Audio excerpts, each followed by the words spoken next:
ठीक है जी। जो आज हमारा टॉपिक है, सबसे पहले हम क्या बात करेंगे? मैरिज के बारे में, मैरिज एस्ट्रोलॉजी। अच्छी तरह से सुनना, मैरिज एस्ट्रोलॉजी के ऊपर हम बात करेंगे।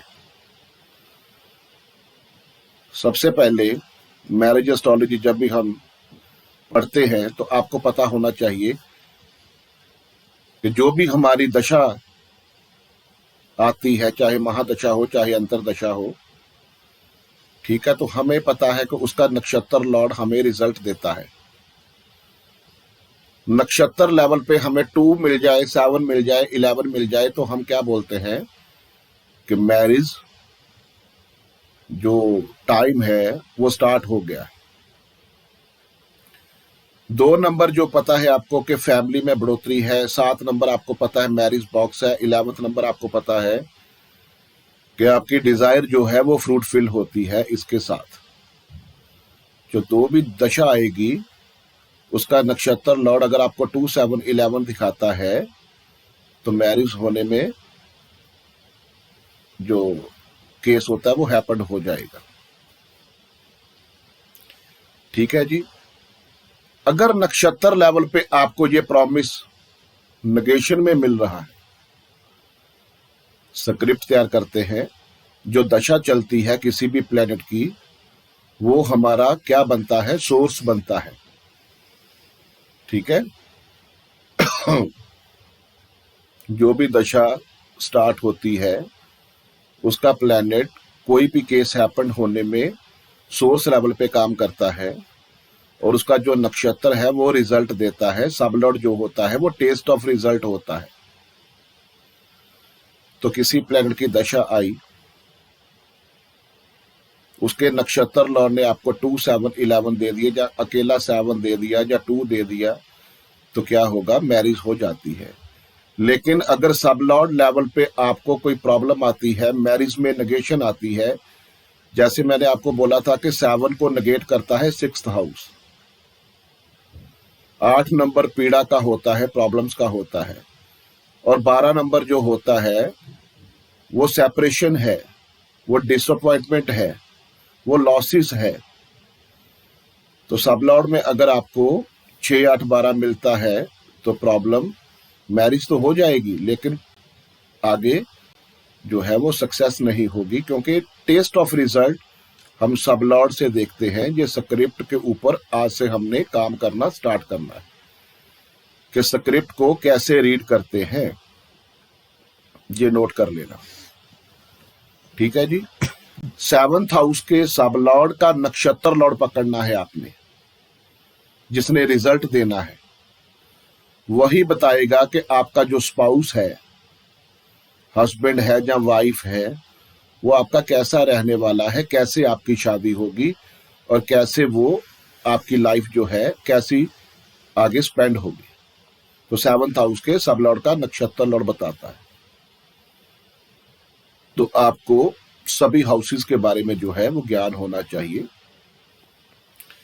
7th हाउस के सब लॉर्ड का नक्षत्र लॉर्ड अगर फर्स्ट हाउस में जाता है, फर्स्ट हाउस, तो आपका जो स्पाउस है वो सेल्फ सेंटर्ड रहेगा। ठीक है जी, सेल्फ सेंटर्ड रहेगा। और दूसरा क्या है? वो बहुत लवेबल होगा, क्योंकि फर्स्ट हाउस और 7th हाउस का सुमेल हो रहा है। बहुत प्यार होगा आफ्टर मैरिज। आप पहले से ही उसको हो सकता है कि जानते हो, उसको लाइक भी करते हो। ये लव मैरिज वाला काम नहीं है। जैसे वैसे ही कभी, जैसे फैमिली में मिलते हैं, जॉब में मिलते हैं, किसी मार्केट में मिलते हैं, तो पहले से ही वो बंदा किसी को लाइक करता है, तो वो यहाँ सिम्टम्स बनते हैं। 7th हाउस के सब लॉर्ड का नक्षत्र लॉर्ड अगर फर्स्ट में बैठता है तो, अगर सेकंड में बैठेगा तो फिर क्या आप बोलोगे? वो मैरिज जो है आपके फैमिली के अंदर होने की पूरी संभावना है, क्योंकि सेकंड हाउस जो है वो आपके फैमिली का हाउस है।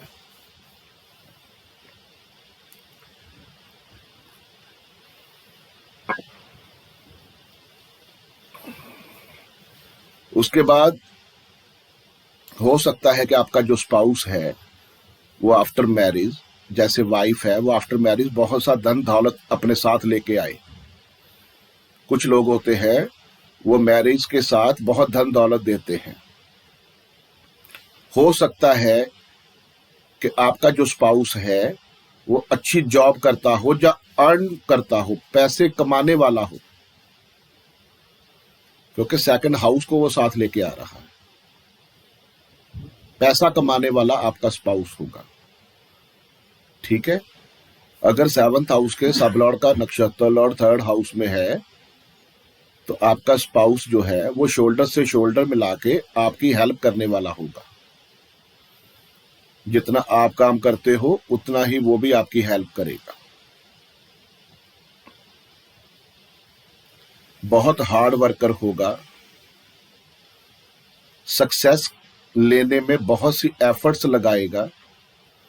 और सबसे मेन बात क्या है कि उसकी जो मैरिज है वो कैसे होगी, जैसे न्यूज़पेपर के थ्रू होती है। मैट्रिमोनियल आजकल चल रहे हैं, ऑनलाइन जो ऐड डालते हैं ना, जो ऑनलाइन अपनी ऐड डालते हैं, मैट्रिमोनियल के थ्रू मैरिज होने के पूरे आसार हैं। जिसकी एडवर्टाइजमेंट के थ्रू मैरिज हुई है अपना चेक कर लेना। 7th हाउस के सब लॉर्ड का नक्षत्र लॉर्ड आपको 3rd में मिलेगा, ठीक है जी। 7th हाउस के सब लॉर्ड का नक्षत्र लॉर्ड अगर 4th में बैठता है तो हो सकता है कि जो शादी है आपकी मेन जो स्ट्रीट है, आपकी जो सेम लोकेलिटी है उसमें शादी हो जाए।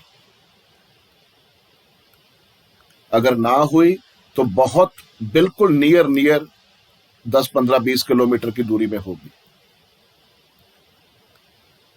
घर के बिल्कुल आसपास। लेकिन मैंने देखा है जिनके 4th हाउस में होता है उनकी सेम लोकेलिटी में भी शादी हो जाती है। मैरिज होने के पीछे जो है वो मदर का पूरा हाथ रहेगा। हो सकता है कि मदर के जो फैमिली मेंबर्स पीछे से हैं उनके थ्रू शादी हो, ठीक है जी। 7th हाउस के सब लॉर्ड का नक्षत्र लॉर्ड 5वें घर में बैठता है तो लव मैरिज के योग होते हैं। आपको पता है 5वां घर जो है वो अफेयर का होता है, वो लव का होता है। इन केस अगर शादी लव मैरिज ना हुई तो क्या होगा, आफ्टर मैरिज हस्बैंड वाइफ के अंदर बहुत सा जो लव है, प्यार है, वो बढ़ता चला जाएगा।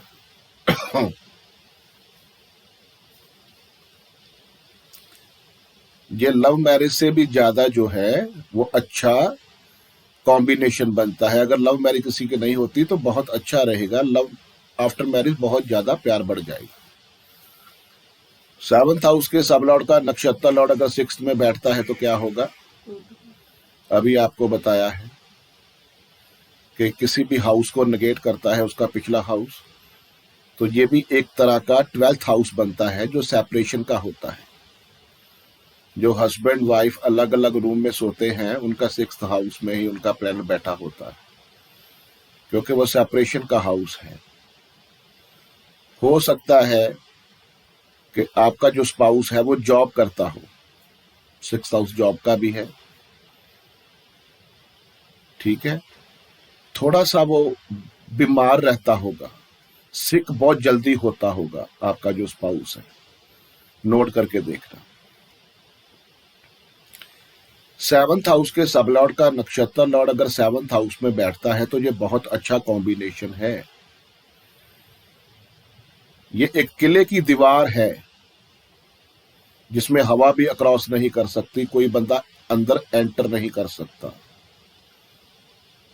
जब बाउंड्री वॉल है किले की, बहुत अच्छा कॉम्बिनेशन है, बहुत बनेगी हस्बैंड वाइफ की, आगे जाकर रिलेशन बहुत अच्छा रहेगा, कोई प्रॉब्लम आने के आसार नहीं है। बेहतरीन कॉम्बिनेशन है ये। 7th हाउस के सब लॉर्ड का नक्षत्र लॉर्ड अगर 8th हाउस में बैठता है तो जितने भी आउट ऑफ कास्ट मैरिज हो रही है वो यही कॉम्बिनेशन होता है। इसके पीछे रीजन क्या है कि आपको पता है कि आपके धर्म का हाउस कौन सा है। आपके धर्म का हाउस कौन सा है? 9th हाउस है।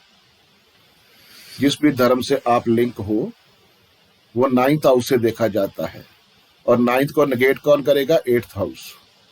अधर्म, अधर्म हो गया।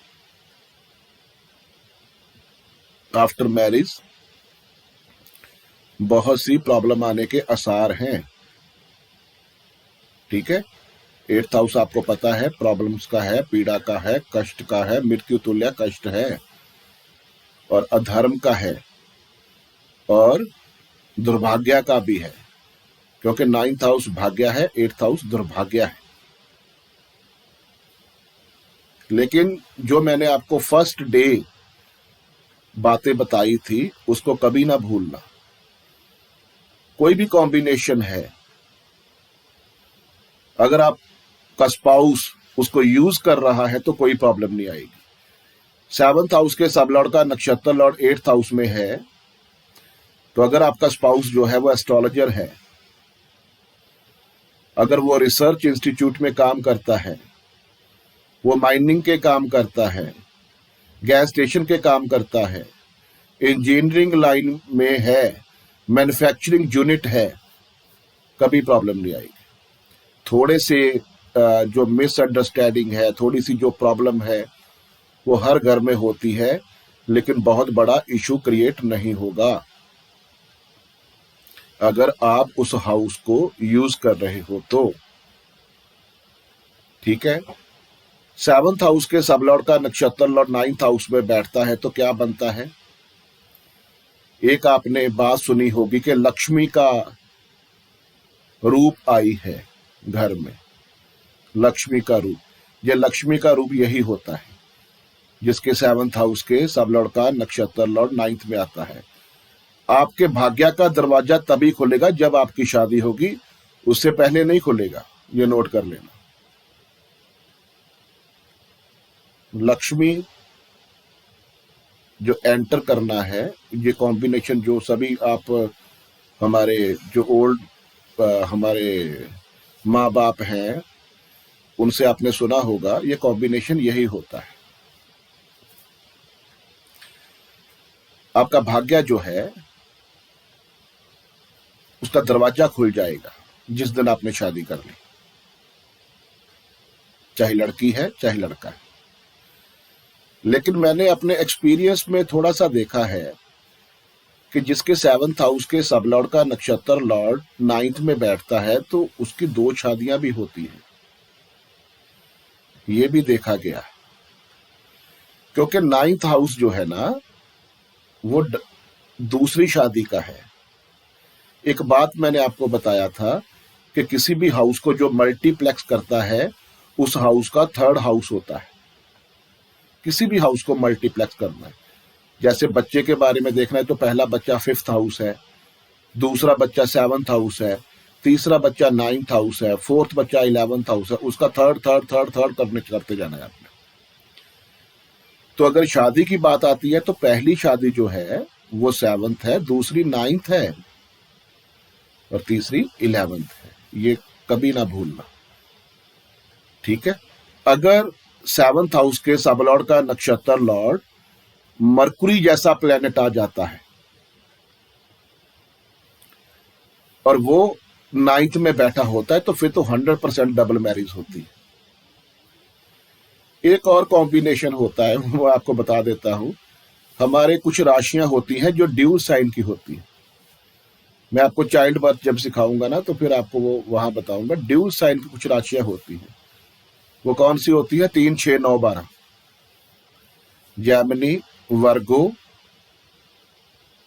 Sagittarius, Pisces. जब आप इसके साइन देखोगे ना तो आपको ड्यूल साइन मिलेंगे 3, 6, 9, 12 राशियों में।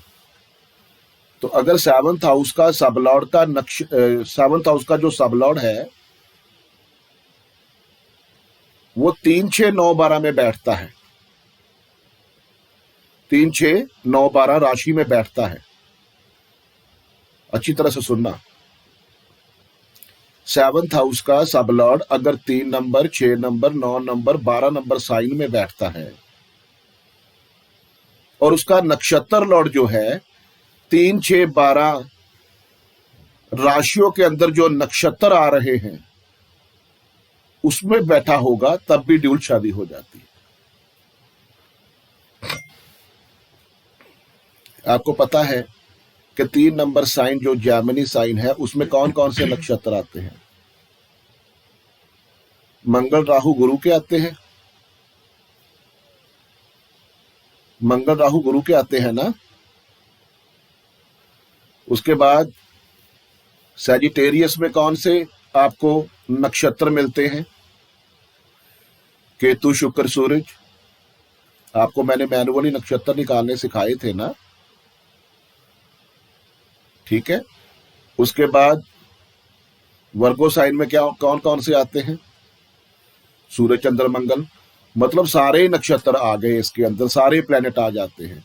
सेवंथ हाउस का जो सब लॉर्ड है अगर वो 3, 6, 9, 12 में बैठता है तब भी ड्यूल शादी होने के पूरे आसार है। नक्षत्र तो आपको सारे मिल जाएंगे 3, 6, 9, 12 में। ठीक है जी।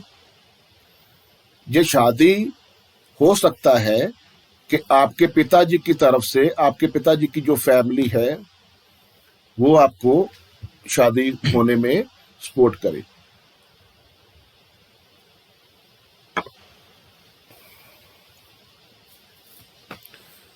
उसके बाद सेवंथ हाउस के सब लॉर्ड का नक्षत्र लॉर्ड अगर 10th में बैठता है, 10th में, तो आपका स्पाउस जो है वो कैसा होगा कि जहां आप अपना प्रोफेशन करते हो वहां से हो सकता है हाई अथॉरिटी में उसका लिंक हो सकता है, गवर्नमेंट एडमिनिस्ट्रेशन में काम करता हुआ मिल सकता है, उसका स्टेटस जो है वो बहुत हाई लेवल का रहेगा, गवर्नमेंट जॉब भी हो सकता है कि वो करता हो। और एक प्रॉब्लम आपको मिलेगी कि उसके अंदर ईगो बहुत ज्यादा होगी।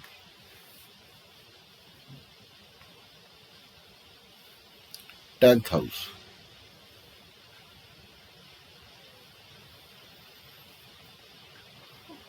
इलेवेंथ में होगा तो क्या होगा?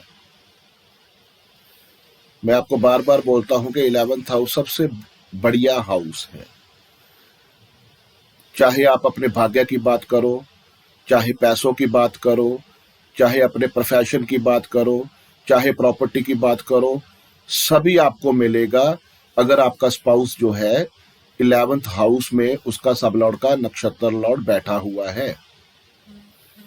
यहां भी देखने को मिला है लव मैरिज का योग, क्योंकि 11th हाउस भी आपके फ्रेंड सर्कल का होता है। अगर आपकी लव मैरिज ना हुई तो आपके फ्रेंड सर्कल में, जो आपका फ्रेंड सर्कल है, वो आपकी शादी करवाने के पीछे उसका हाथ जरूर होगा।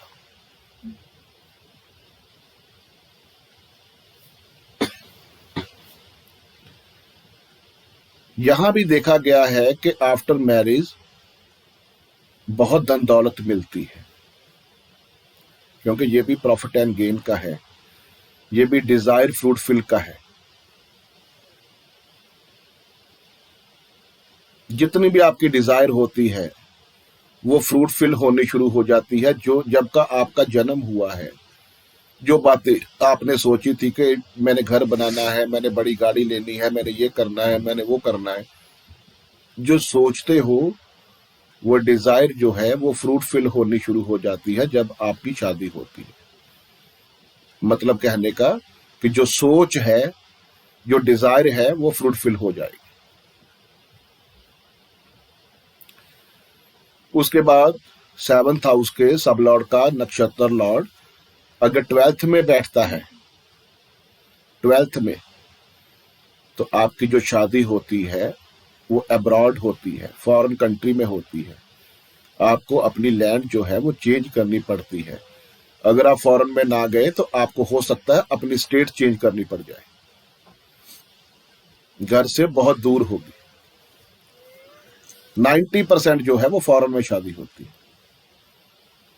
अगर फॉरेन में शादी ना हुई तो आपके हस्बैंड जो है वो इंपोर्ट एक्सपोर्ट का काम करते होंगे, ठीक है, वो बहुत बड़े इन्वेस्टर होंगे। और यहां भी देखा गया है, जहां दो चीजें देखी गई है, जहां तो शादी के बाद बहुत ज्यादा प्यार बढ़ जाएगा हस्बैंड वाइफ के अंदर, और नहीं तो सेपरेशन हो जाएगी। 12 नंबर सेपरेशन का भी है। अगर कोई मैलिफिक प्लैनेट बैठे हैं 7th हाउस के, सब लॉर्ड का नक्षत्र लॉर्ड मैलिफिक प्लैनेट है, जैसे मैंने बताया था कि मंगल हुआ, सैटर्न हुआ, राहु हुआ, केतु हुआ, उनके कॉम्बिनेशन अच्छे ना हुए तो सेपरेशन भी बहुत जल्दी करवाता है 12th हाउस। लेकिन उसकी सेपरेशन नहीं होगी जो 12th हाउस को यूज कर रहा है, जिसकी शादी फॉरेन में हो जाएगी, जिनके हस्बैंड या जिनकी वाइफ जो है इन्वेस्टर होगी, इंपोर्ट एक्सपोर्ट का काम करते होंगे, जो यूज करते होंगे 12th हाउस का, उसकी सेपरेशन नहीं होगी। ये नोट कर लेना। कभी भी प्रेडिक्शन करने से पहले सारा एनालिसिस करना है कि वो करते क्या। प्रॉब्लम जरूर आएगी, ये नहीं है कि प्रॉब्लम नहीं आएगी, थोड़ी सी प्रॉब्लम 5-10% जरूर आएगी, लेकिन क्या है कि वो निकल जाएगी, बाईपास हो जाएगी। हाँ बिल्कुल ठीक अश्विनी जी बोल रहे हैं, हॉस्पिटल में काम करते होंगे, जो जेल का अदारा है, प्रिजन होता है, वहां जॉब करते होंगे। 12th हाउस से जो भी चीजें देखते हैं, योगा टीचर होंगे, ठीक है, मेडिटेशन करवाते होंगे, तो वो प्रॉब्लम इनको नहीं आएगी। योगा मेडिटेशन का भी 12th हाउस है। और जिनकी मैरिज में प्रॉब्लम आती है, उनके 7th हाउस के सब लॉर्ड का नक्षत्र लॉर्ड 6, 8, 12 में देखा गया है। जिनके 7th हाउस के सब लॉर्ड का नक्षत्र लॉर्ड जो है वो 6 नंबर, 8 नंबर, 12 नंबर में आता है, तो बहुत ज्यादा प्रॉब्लम बढ़ जाती है। एक एक दिन जो है वो निकालना जो है वो मुश्किल हो जाता है। और एक बात नोट कर लेना, जब तक 12th हाउस एक्टिवेट नहीं होगा कभी भी डाइवोर्स नहीं होगा। कोई भी आपके पास क्लाइंट आता है कि डाइवोर्स नहीं हो रहा, लटक रहा है, तो आपने देखा कि 7th हाउस का जो सब लॉर्ड का नक्षत्र लॉर्ड है वो 6 दे रहा है, 8 दे रहा है, ठीक है, तो आपने देखा कि हाँ जी प्रॉब्लम आ रही है बहुत ज्यादा, तो आपने उसी प्लेनेट को पकड़ के 12th में एक्टिवेट कर दिया, उसी टाइम डिवोर्स हो जाएगा। आपके पास ऐसे भी क्लाइंट आएंगे। और बार बार बोल रहा हूं कि 12th हाउस के बगैर जो है कभी डिवोर्स नहीं होता। सेपरेशन का कारक जो है वो 12th हाउस, ठीक है जी। ये सारी चीजों के ऊपर आपने ऐसे वर्क करना है कि जो मैरिज हाउस है वो कैसे देखते हैं, ठीक है। हाँ